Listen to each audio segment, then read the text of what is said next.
마가복음 9장 14절부터 29절까지 제가 먼저 읽을게요.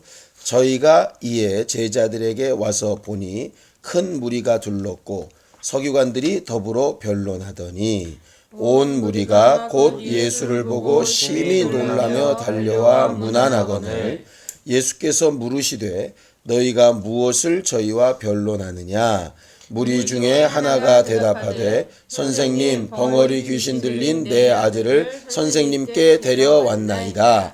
귀신들이 어디서든지 저를 잡으면 거꾸러져 거품을 흘리며 이를 갈며 그리고 파리하여 가는지라. 내가 선생의 제자들에게 내어 쫓아달라 하였으나 저희가 능히 하지 못하더이다. 대답하여 가라사대 믿음이 없는 세대여, 내가 얼마나 너희와 함께 있으며 얼마나 너희를 참으리요. 그를 내게로 데려오라 하시매 이에 데리고 오니 귀신이 예수를 보고 곧 그 아이로 심히 경련을 일으키게 하는지라. 저가 땅에 엎드려져 굴며 거품을 흘리더라. 예수께서 그 아비에게 물으시되 언제부터 이렇게 되었느냐 하시니 가로되 어릴 때부터니이다. 귀신이 저를 죽이려고 불과 물에 자주 던졌나이다. 그러나 무엇을 하실 수 있거든 우리를 불쌍히 여기사 도와주옵소서. 예수께서 이르시되 할 수 있거든이 무슨 말이냐? 믿는 자에게는 능치 못할 일이 없느니라 하시니 곧 그 아이의 아비가 소리를 질러 가로되 내가 믿나이다. 나의 믿음 없는 것을 도와주소서 하더라. 예수께서 물 위에 달려 모이는 것을 보시고 그 더러운 귀신을 꾸짖어 가라사대 벙어리 되고 귀먹은 귀신아, 내가 내게 명하노니 그 아이에게서 나오고 다시 들어가지 말라 하시매 귀신이 소리 지르며 아이로 심히 경련을 일으키게 하고 나가니 그 아이가 죽은 것 같이 되어 많은 사람이 말하기를 죽었다 하나 예수께서 그 손을 잡아 일으키시니 이에 일어서니라. 집에 들어가심에 제자들이 종용이 묻자오되 우리는 어찌하여 능히 그 귀신을 쫓아내지 못하였나이까? 이르시되 기도 외에 다른 것으로는 이런 유가 나갈 수 없느니라 하시니라. 아멘. 하나님은 전능자이시다. 세 번만 시작. 하나님은 전능자이시다. 하나님은 전능자이시다. 하나님은 전능자이시다. 하나님은 전능하신 하나님이시다. 모든 것을 다 하실 수 있는 능력의 하나님이라고 성경은 그렇게 말해요. 그것도 남들이 하나님을 만난 사람이 하나님은 전능하십니다 이렇게만 말하는 게 아니라 하나님 스스로가 자신에 대해서 말할 때 나는 전능한 하나님이다 이렇게 말한다.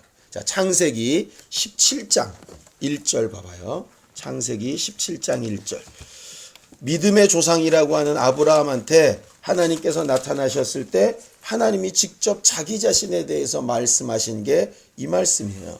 창세기 17장 1절 함께 읽읍시다. 창세기 17장 1절 시작. 아브라함의 99세 때에 여호와께서 아브라함에게 나타나서 그에게 이르시되 나는 전능한 하나님이라. 너는 내 앞에서 행하여 완전하라 이렇게 말한다. 하나님은 하나님 자신을 가르쳐서 완전하게 전능하신 하나님이라고 얘기하는 거예요. 그래서 99세 나타난 아브라함한테 정말 사라가 경수가 끊기고 아브라함은 나이가 100세가 가까워도 내가 아들이 있겠다고 하면 있을 거다 하고 그렇게 믿음에 대해서 말씀하시는 거거든. 믿음은 그 하나님의 전능하신 그 능력을 의지하고 또 그것을 찾고 구하는 것을 믿음이라고 하는 거예요. 그런데 하나님은 그 전능하신 능력을 가지고 정말 언제 일하시느냐? 믿음 있을 때만 일하시더라고. 믿음 있을 때만. 자, 보세요. 좀 어렵지만 스바냐서를 읽어봐요. 스바냐서. 구약성경 마태복음에서 조금 앞으로 몇 권 더 가면 스바냐서라고 있는데 3장. 스바냐서 3장 17절을 좀 읽어요. 스바냐서 3장 17절. 스바냐 3장 17절 함께 읽읍시다. 시작. 너의 하나님 여호와가 너의 가운데 계시니 그는 구원을 베푸실 전능자시라. 그가 너로 인하여 기쁨을 이기지 못하여 하시며 너를 잠잠히 사랑하시며 너로 인하여 즐거이 부르며 기뻐하시리라 하리라 그랬어요. 구원을 베푸시는 전능자는 그 전능하신 능력으로 왜 구원을 베푸시느냐? 우리로 인하여서 기뻐하시려고 이렇게 되어 있어요. 내용이 거기 되어 있죠. 전능하신 하나님이신데 그가 너로 인하여 기쁨을 이기지 못해 하시고 너를 잠잠히 사랑하셔서 너로 인하여 즐거이 부르며 기뻐하시려고 하시는 것이다. 이렇게 되어 있어요. 우리를 구원하시고 우리의 기도를 들으시고 이렇게 하는 이유가 우리로 인해서 기뻐하시려고. 예를 들어 아빠나 엄마가 아이들에게 좋은 것을 사주고 싶어요. 왜? 예쁜 옷을 사주면 아이들이 기뻐하니까. 기뻐하는 모습이 또 기쁨이 되거든. 예수께서도 내가 아버지의 기뻐하시는 일을 하는 이유는 정말 내가 하는 이 일로 인해서 아버지가 기뻐하시길 원하기 때문이다. 그렇게 성경은 말씀하고 있어요. 신앙생활은 하나님을 기쁘시게 하는 거고 또 하나님으로 기뻐하는 게 신앙생활 하는 것이에요.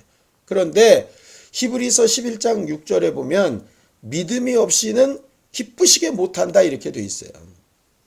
그래서 오늘 성경 본문에도 나와 있는 것처럼 예수께서 믿음이 없고 패역한 세대야 막 이렇게 야단치세요. 그리고 정말 믿음만 있다면 이렇게 돼 있어요. 자, 아까 성경 본문에 보면 자 23절 보세요. 9장 23절. 9장 23절. 함께 읽읍시다. 시작. 예수께서 이르시되 할 수 있거든이 무슨 말이냐? 믿는 자에게는 능치 못할 일이 없느니라 하시니 그렇게 돼 있어요. 그러니까는 믿음은 하나님의 전능하심을 전능하시게 하는 능력이 되는 거예요. 하나님이 아무리 전능하셔도 믿음이 없으면 그 전능하신 능력이 무관하다 이 말이지. 예를 들어서 하나님은 전능하셔서 언제든지 아브라함에게 아이를 낳게 하실 수 있는데 아브라함과 사라가 믿음으로 반응하지 않으면 하나님의 전능하심이 나타날 수가 없다 이 말이에요. 쉽게 얘기하면 전에 그런 선전을 본 적이 있어. 락앤락 선전. 그거 봤나? 모르겠네. 락앤락 안에다 밀가루를 집어넣고 딱 닫은 거야. 그리고 나서 물속에 집어넣는 거야. 그리고 나서 나중에 락앤락을 꺼내가지고 뚜껑을 딱 열었는데 물이 하나도 안 들어간 거지. 그러니까 물이 가득한 수조 속에 락앤락을 집어넣었어도 그 안에 물은 한 방울도 안 들어가. 왜? 꽉 막혀 있으니까. 마찬가지거든. 하나님이 아무리 전능하셔도 믿음이 없으면 결과적으로 결과는 안 나타난다 이 말이에요. 그러니까 예수 앞에 와서 수많은 병자들이 있고 예수 앞에 수많은 불쌍한 사람이 있고 예수 앞에 수많은 문제를 가진 사람들이 있는데 어떤 사람은 역사가 되고 어떤 사람은 역사가 안 돼. 그건 하나님이 요구하시는 조건에 안 맞아서 그렇거든. 이 누나가 국가장학금을 받았는데 국가장학금도 기준이 있잖아. 기준. 성적 기준을 못 맞추면 아무리 나라가 돈을 주고 싶어도 못 줘. 그러니까는 그 기준, 결과적으로 그 기준을 맞추지 못하면 아무것도 안 된다. 하나님이 전능하신 능력을 나타내실 때 요구하시는 기준은 딱 하나야. 믿음. 그러니까 많은 사람들이 기도해도 왜 응답받고 응답받지 못하느냐? 믿음 때문이거든. 오늘 이 본문은 무슨 일이냐면 그 바로 이제 9장 앞쪽에 보면 2절부터 예수께서 이제 죽으러 가시기 전에 변화산상에 올라가는 얘기가 나와. 그게 뭐냐면 산 위에 예수께서 베드로, 야고보, 요한만 데리고 올라가셨어. 올라가셔서 그 앞에서 밝은 빛 가운데 변화되셔가지고 모세하고 엘리야하고 막 얘기하시고 베드로는 그거 보고 너무 좋아 보이니까 주여 여기가 좋사오니 우리가 초막셋을 짓때 막 이렇게 얘기했던 사건이 그때 나오거든. 근데 왜 그때 예수께서 그렇게 변화되시고 그렇게 모세와 엘리야와 얘기했냐면 누가복음에 보니까 별세하실 때가 된 줄 아시고 그렇게 얘기하셨다 이렇게 돼 있어. 모세가 얘기했던 율법의 모든 그런 저주와 그런 사망에 대한 것을 내가 이렇게 죽고 이렇게 다 이룰 거다. 또 엘리야가 예언했던 그 많은 저주를 구원하는 구세주가 바로 나라는 것을 죽고 부활해서 이렇게 나타낼 거다. 그 말하려고 올라가셨던 거거든. 그러니까 예수는 그 일 끝나고 내려오셔서는 이제 바로 죽으러 가셔야 된다고. 그러니까는 이미 예수께서 제자들을 3년 정도 다 가르치시고 이제 일의 마무리가 다 되시고 이제 내가 떠나도 되겠다 싶어서 얘기하시고 내려오셨는데 문제가 벌어진 거야. 뭐가 문제가 벌어졌냐? 한 아버지가 아이가 어려서부터 이제 간질인 것 같아. 막 거품 물고 쓰러지고 경련하고 물에도 쓰러지고 불에도 쓰러지고 여러 번 죽을 뻔한 애를 정말 예수께서 고칠 수 있다고 해서 데리고 왔어. 그랬더니 그의 제자들이 있으니까 제자들도 막 귀신 쫓고 병 고치고 막 했었으니까 제자들한테 데려와서 좀 고쳐달라고 이렇게 했다 이 말이야. 근데 제자들이 그걸 못 고쳤거든. 근데 못 고쳤으면 끝나야 되는데 14절에 보니까 제자들에게 와서 보니 큰 무리가 둘렀고 제자들이 더불어 변론했다 그랬어. 그러니까 제자들하고 서기관들하고 변론했다고. 말싸움이 붙었다 이 말이야. 무슨 말싸움이냐? 예를 들면 이거지. 야, 니들 능력이 때문에 왜 못 고치는 거야? 저 사람은 고쳤는데 왜 넌 못 고치는 거야? 왜 병자가 이 사람은 고쳐지고 저 사람은 안 고쳐지고 그러는 거야? 막 이렇게 얘기하는 거고. 그런데 제자들은 못 고쳤으니까 민망하기도 하고 괴롭기도 하니까 뭘 막 변명했다는 얘기야. 예를 들면 저 아이가 믿음이 없어서 그렇다는 둥, 아니 아버지가 뭐 그래서 그렇다는 둥, 무슨 여러 가지 얘기들을 했겠지. 그러니까 예수께서 오셔가지고 너 왜 그러냐? 그러니까 제자들은 창피해서 말 못하고 서기관은 예수께는 능력 있는 것 같으니까 괜히 말 못하고 쭈삣쭈삣 대니까 아버지가 답답하니까 막 얘기를 한다 이 말이지. 내가 데리고 왔더니 당신 제자들이 못 고쳐주더라고. 응? 그러니까 당신은 뭔가 할 수 있으면 좀 고쳐달라고. 근데 이 말을 잘 들어야 돼. 열받아가지고 예수라도 할 수 있으면 좀 해봐요. 이게 아니라 예수님은 하실 수 있지 않습니까? 이 얘기야. 제자들은 못하지만 당신은 하실 수 있지 않습니까? 그러니까 좀 고쳐주십시오. 불쌍히 여겨주십시오. 이렇게 얘기했다고. 근데 예수는 무슨 얘기하시느냐 하면 나라서 고치는 게 아니라 믿음만 있으면 누구라도 능치 못함이 없이 고칠 수 있다. 이 얘기인 거야. 그러면서 막 고쳐주시고 나서 제자들이 이제 묻지. 제자들이 물을 때 왜 우리는 못 고쳤습니까? 그랬을 때 예수께서 기도 외에는 이런 유가 나감이 없다. 너희들이 기도를 많이 하지 않아서 그런 거다. 이렇게 얘기했다 이 말이지. 자, 이제부터 이제 문제가 생긴 거야. 예수께서 제자들이나 서기관들 보고 믿음이 없고 패역한 세대여. 믿음이 없고 마음이 아주 딱딱하게 굳은 사람들아. 언제까지 내가 있어서 니들 일을 다 처리해 주랴. 너희들도 이제 믿음이 있으니까 그런 일들을 할 수 있어야 되는데 그 전능하심이 믿음 없기 때문이다. 이렇게 야단치시고 아버지가 막 얘기할 때도 너 믿음 없어서 그렇다. 그렇게 얘기했어. 그랬더니 그 아버지가 내 믿음 없는 것을 도와달라고. 그랬더니 고쳐주셨거든. 그러니까 뭔가 할 수 있으면 예수님 하실 수 있으니까 좀 불쌍히 여겨주세요 할 때는 믿음이 없었고 내 믿음 없는 것을 도와주세요 그랬더니 믿음이 생겨서 아이가 나았어. 그지? 그러니까 뭔가 중간에 변화가 생긴 거잖아. 그거를 자꾸 뭐라고 얘기를 하느냐 하면 기도해야 된다고 자꾸 이쪽으로 몰고 가더라고. 기도하지 않아서 믿음이 없었던 건 누구냐 하면 제자들이야. 제자들. 서기관들은 믿음이 있었다면 서기관들도 했었을 텐데 왜 못했느냐? 서기관들은 애시당초 자기들은 그런 능력을 할 수 없다. 할 수 없는 게 정상이다. 그렇게 생각하는 게 그들의 생각이었거든. 근데 왜 예수가 그 말씀은 안 하셨느냐? 서기관들은 안 물어봤어. 당신들은 쫓는데 나는 왜 못 썼습니까? 그 안 물어봤다고. 아버지는 뭐가 문제였느냐?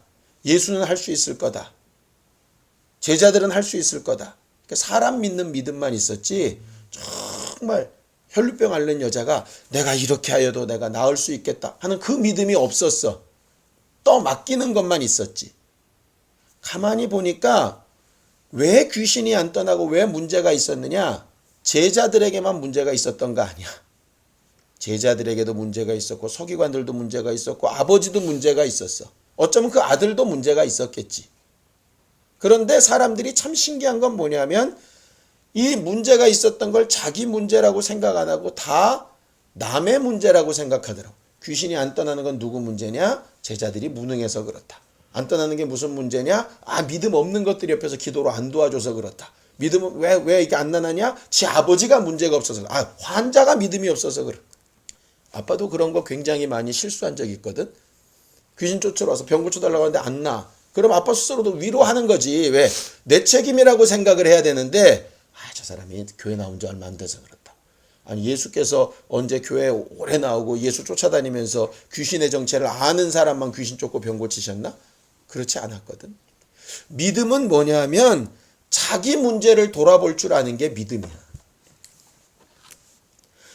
아버지가 당신 제자들 못 쫓았습니다. 서기관들도 못 도와줍디다. 당신 할 수 있는 것 같습니다. 그럴 때 예수께서 너 믿음 있으면 할 수 있어. 너 이렇게 했을 때 이게 믿음 없는 게 다른 사람의 문제가 아니라 내 문제구나. 내 믿음 없는 것을 도와주소서. 이렇게 했다고.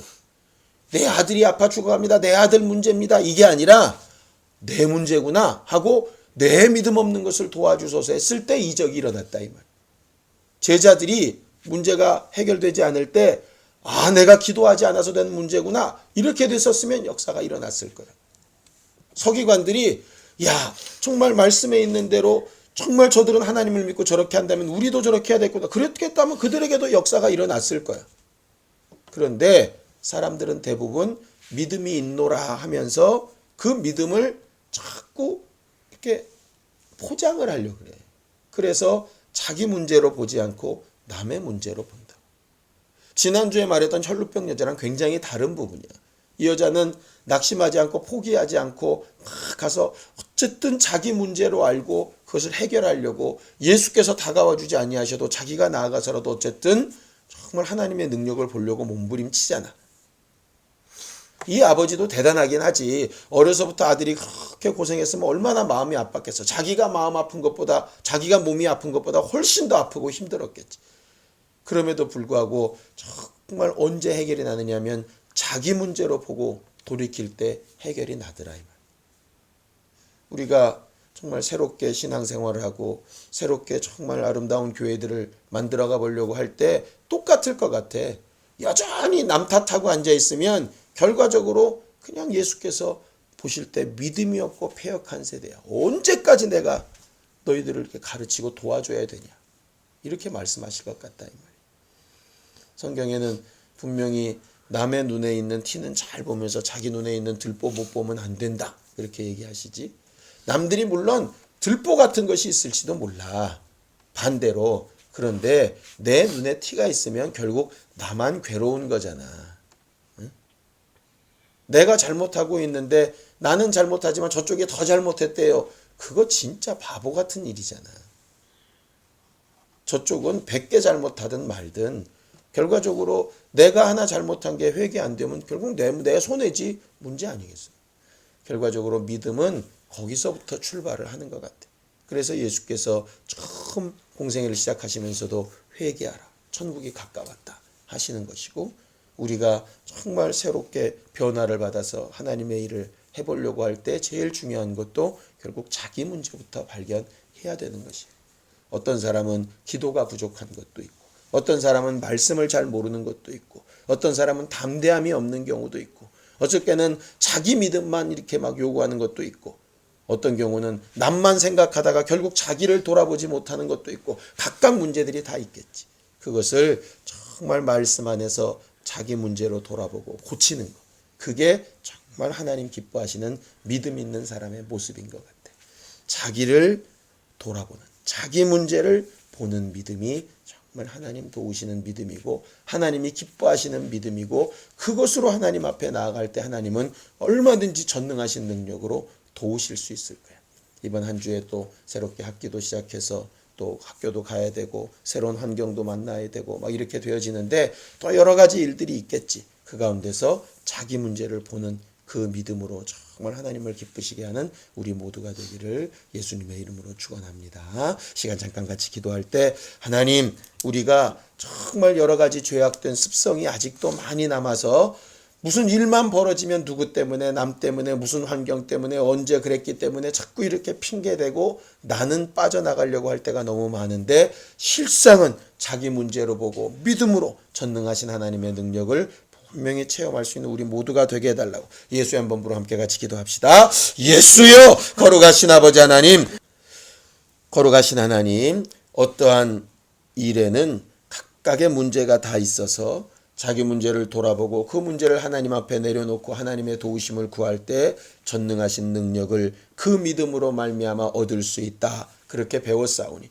이번 한 주간 살아가는 동안에 정말 남 핑계나 다른 것 탓하지 아니하고 각각 자기 문제로 돌아보고 하나님 앞에 부족하고 연약한 것을 구하고 간구하여서 기도에 응답이 있고 하나님이 도우시는 증거가 있는 한 주간이 되게 도와주시옵소서. 특별히 새로운 환경, 새로운 형편 가운데 처하는 우리 모두를 기억하여 주셔서 정말 마음을 새롭게 하여 변화를 받고 새 사람을 입는 신령한 우리 모두가 다 되게 도와주시옵소서. 예수님의 이름으로 축복하며 기도하였습니다. 아멘. 이제는 우리 주 예수 그리스도의 은혜와 하나님 아버지의 극진하신 사랑과 성령님의 감동하시고 역사하시는 분명한 증거가 각각 자기 문제를 돌아보고 회개하여 믿음 있는 모습으로 하나님의 전능하신 능력을 얻고자 하는 우리 모두 위에 이제로부터 영원까지 함께 있을지어다. 아멘.